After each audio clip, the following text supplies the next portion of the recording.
The Zephyrian fleet hung in space like vultures circling carrion, their sleek ships arranged in perfect formation around the small blue world they had come to claim. Admiral Kethvar examined the tactical display with satisfaction. Earth's defenses were primitive, their weapons laughably outdated and their ships barely capable of reaching their own moon. "Begin the descent," he commanded, his forearms manipulating the control interface with practiced ease. "Target their major population centers first. We'll keep a few million alive for labor." The invasion had been planned for cycles. Earth was rich in rare minerals and sat at a strategic junction between three major trade routes. The humans who inhabited it were considered a minor obstacle. Their technology lagged behind the galactic standard by at least 2 centuries, and their fractured governments couldn't coordinate an effective defense even if they possessed adequate weaponry. As the first wave of Zephyrian assault ships broke through Earth's atmosphere, Lieutenant Commander Sarah Chen was conducting a routine maintenance check on the orbital defense platform Prometheus. She had been alone on the station for 3 weeks, part of the skeleton crew that kept Earth's early warning systems operational. The irony wasn't lost on her that she was probably the first human to die in what would undoubtedly be humanity's final war. "Control, this is Prometheus Station," she transmitted, her voice steady despite the alien ship screaming past her position. "I have multiple hostile contacts entering atmosphere. Beginning emergency protocols." The response crackled with static and fear. "Sarah, get to the escape pods now. The entire fleet is—" The transmission cut off as energy beams lanced up from the surface, silencing Earth's communication networks.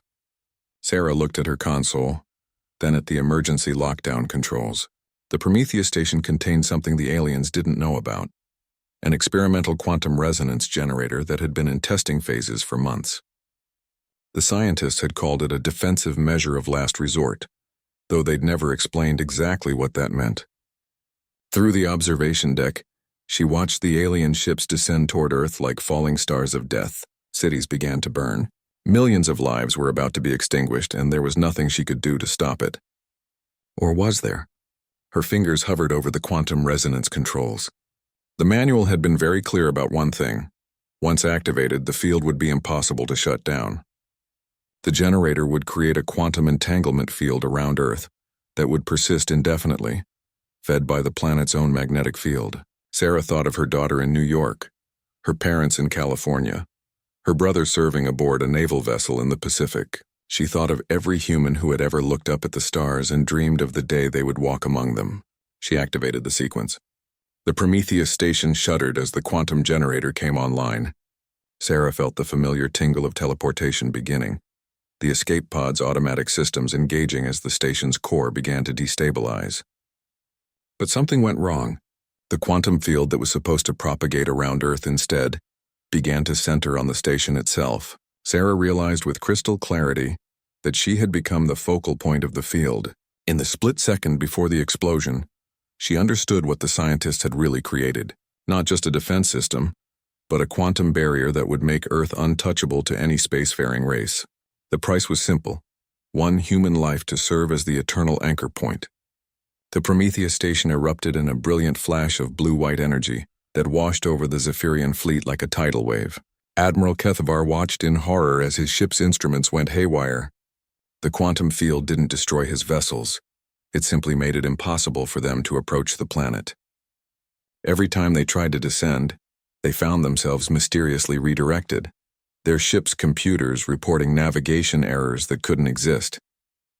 "What is this witchcraft?" Kethvar snarled, his secondary arms clenching in frustration. His science officer, pale with shock, looked up from her readings. "Sir, there's some kind of quantum entanglement field surrounding the entire planet. It's using the life force of a single organism as an anchor point. As long as that anchor exists, nothing can penetrate the field." "Then destroy the anchor." "We can't, sir. The anchor is quantum locked in a state between life and death. It exists in all possible states simultaneously. The field feeds off Earth's magnetic core and the anchor's essence. It's theoretically perpetual." Kethvar stared at the blue world that hung tantalizingly close yet impossibly far away. The humans had done something that defied every law of physics his civilization understood. They had made their world untouchable by sacrificing one of their own in a way that transcended normal death. Word of the Earth incident spread throughout the galaxy like wildfire. The story became legend, of the world that could not be conquered, protected by the ghost of a single human who had chosen eternal vigil over surrender. Pirates avoided Earth's solar system. Trade routes were redirected. Military strategists studied the quantum field and found no weaknesses. Decades passed, then centuries. Earth developed in isolation, advancing rapidly without the threat of invasion.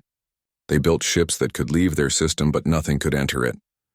The humans became known as the Untouchables, the only species in galactic history to make their homeworld permanently inviolate. And in the quantum foam between dimensions, Sarah Chen continued her watch, her consciousness scattered across probability waves, her sacrifice ensuring that Earth would remain forever free. She existed everywhere and nowhere, alive and dead, human and something more, the last guardian of a world that would never fall.